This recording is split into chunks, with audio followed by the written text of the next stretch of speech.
Você já tomou uma decisão boba que agora você olha para trás e diz: "Eu não acredito que fiz isso! Como pude ser tão cego?" Ou você já confiou em uma pessoa ou contratou alguém que não deveria. Agora, olhando para trás, tudo parece tão óbvio, mas por algum motivo você não conseguiu ver. Ou você já esteve em uma situação em que teve que escolher entre duas coisas, mas por algum motivo você simplesmente não conseguia se decidir.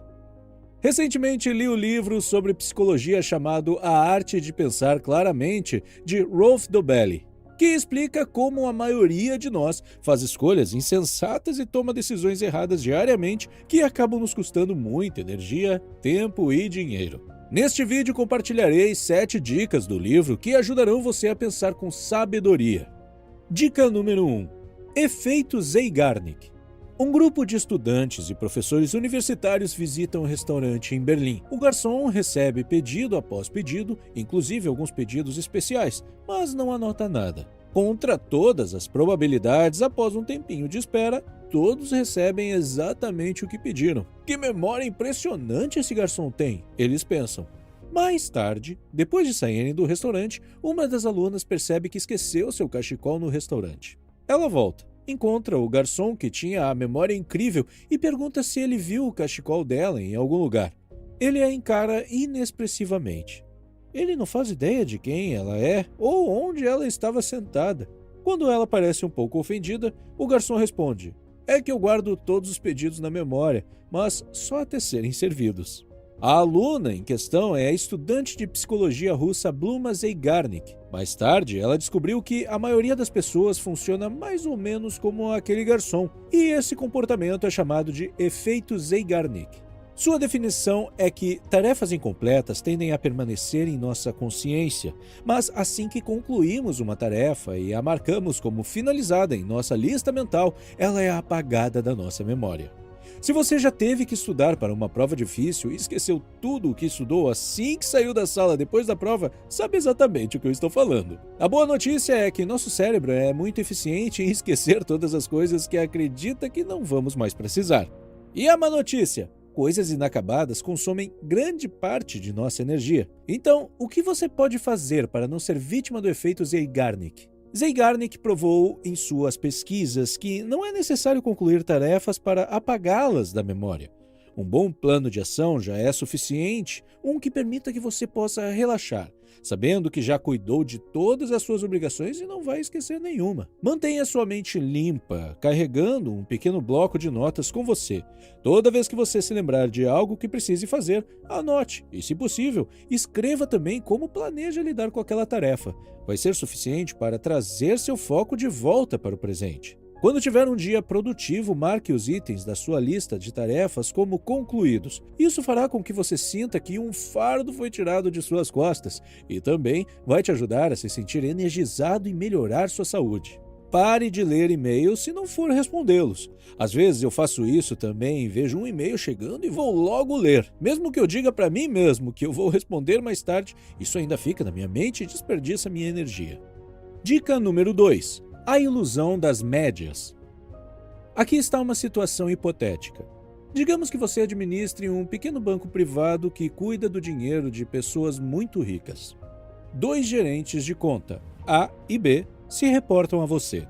O gerente A administra o dinheiro de alguns indivíduos com patrimônio líquido ultra alto. Já o gerente B tem clientes ricos, mas não extravagantemente ricos. O conselho pede que você aumente a média do valor administrado tanto de A quanto de B. Obviamente, a intenção deles é que você consiga clientes novos para que A e B administrem. Por onde você começa? Na verdade, é bem simples. Você pega um cliente de A que tem uma quantia considerável, mas não muito grande de dinheiro, e o coloca no grupo de B. Em um único movimento, isso aumenta a média de valor gerenciado por A, pois um dos seus clientes menos ricos saiu de cena. E também aumenta a média de B, que agora tem um cliente bastante rico entre seus outros clientes medianos. E você conseguiu aumentar as duas médias sem precisar encontrar nenhum cliente novo. Aqui está outro experimento que pode provar a você que médias são ilusões e não se deve confiar nelas.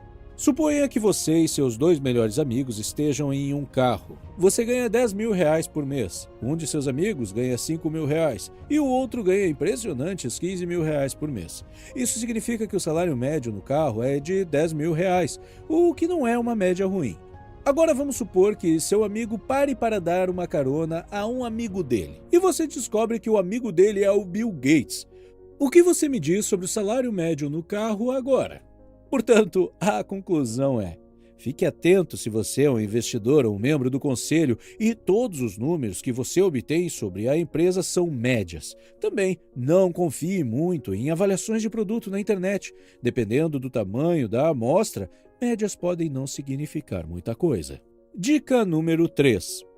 Conhecimento de motorista.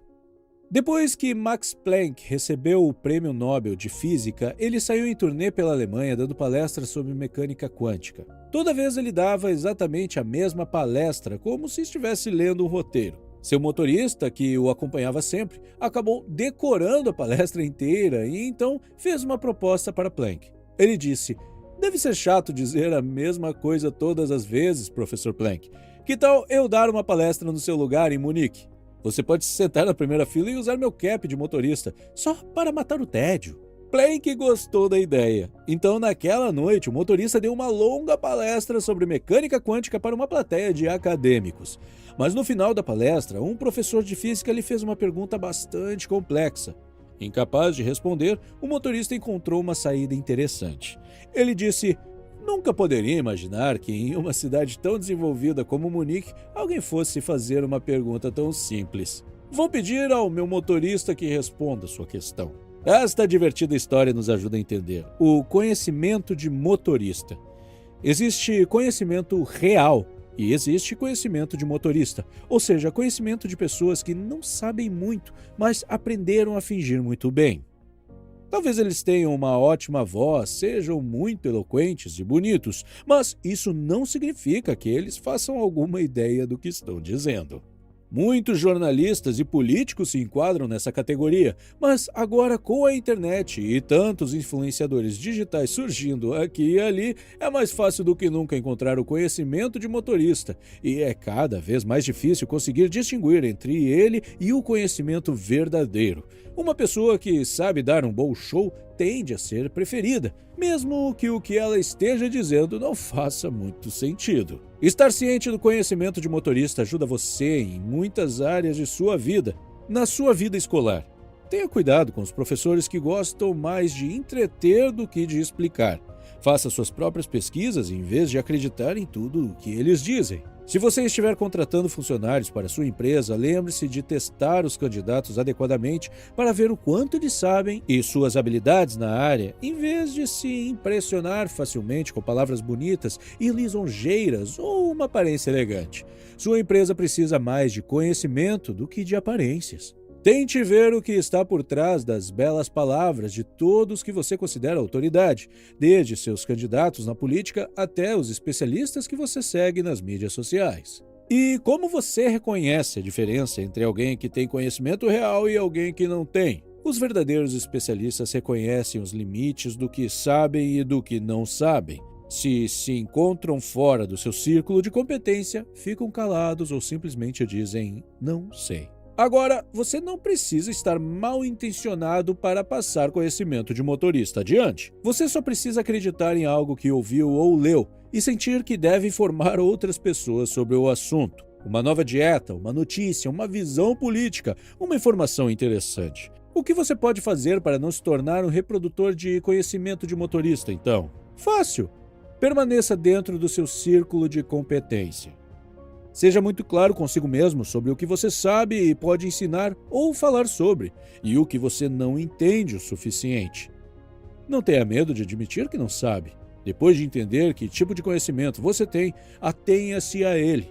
Na vida, jogar dentro do seu círculo de competência dá mais poder, e é isso que garante que você tenha condições de vencer o jogo. Uma pequena observação antes de passar para a próxima dica. Pretendo publicar outro vídeo baseado neste livro. Se você deseja ser notificado, certifique-se de se inscrever e ativar o sininho das notificações para ser avisado. Agora, de volta ao vídeo. Dica número 4. Viés de ação. Para explicar esse viés, vou dar um exemplo do esporte mais popular do mundo, o futebol. Quando temos um pênalti, é jogador contra goleiro. Nesses casos, como a bola é chutada de muito perto e não há ajuda dos outros jogadores da defesa, a bola simplesmente vai direto para o gol e geralmente leva menos de 0,3 segundos para chegar lá. 0,3 segundos não é tempo suficiente para o goleiro observar a trajetória da bola e tomar uma decisão baseada em fatos. Se você já assistiu a cobranças de pênaltis antes, percebeu que o goleiro escolhe um lado e se joga para aquele lado, para a esquerda ou para a direita, praticamente ao mesmo tempo que a bola é chutada, na esperança de ter escolhido o lado certo. A questão é que às vezes o jogador que chuta a bola pode mirar no meio, certo? Assim, o goleiro tem as mesmas chances de pegar a bola se mergulhar para a esquerda ou para a direita ou se ficar parado no meio do gol. Mas o que os goleiros fazem? Eles sempre pulam para os lados. Por quê?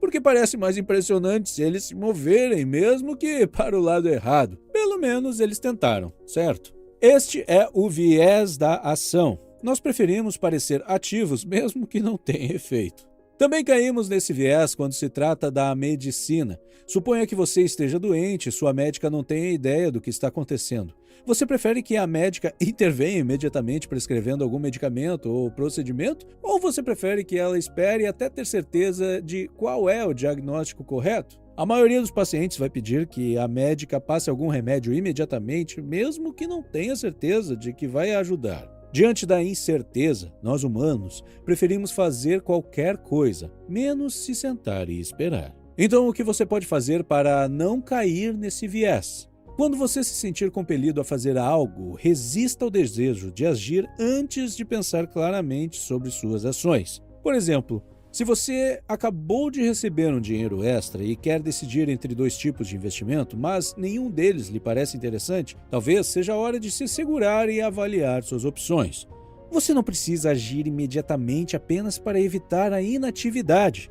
Quem sabe, talvez uma terceira opção de investimento apareça em breve e você saberá que valeu a pena esperar. Às vezes, nenhuma ação é a melhor ação. Dica número 5. Viés de autoatribuição. Por favor, feche os olhos e tente se lembrar de duas situações do seu passado. A primeira é um teste ou um exame em que você se saiu muito bem. Pode ser uma prova de escola, da faculdade ou até mesmo seu exame de direção ou uma entrevista de emprego. Feito? Agora eu quero que você se lembre de uma situação que é o oposto dessa. Uma prova em que você tirou nota baixa ou uma matéria escolar que você costumava odiar. Posso dizer que tenho certeza de duas coisas. A primeira é que você ficou feliz quando foi bem naquela prova, porque sentiu que estava preparado e que todo o seu esforço tinha valido a pena. Em segundo lugar, você com certeza deu alguma desculpa para si mesmo por ter ido mal no segundo teste. Você disse que a prova tinha sido injusta, ou que a professora era uma pessoa cruel, ou que a matéria era muito difícil. Você caiu no viés da autoatribuição. Esse viés diz que tendemos a atribuir o sucesso a nós mesmos e os fracassos a fatores externos. Tudo bem, talvez esteja longe da escola há algum tempo, mas o viés de autoatribuição ainda está com você.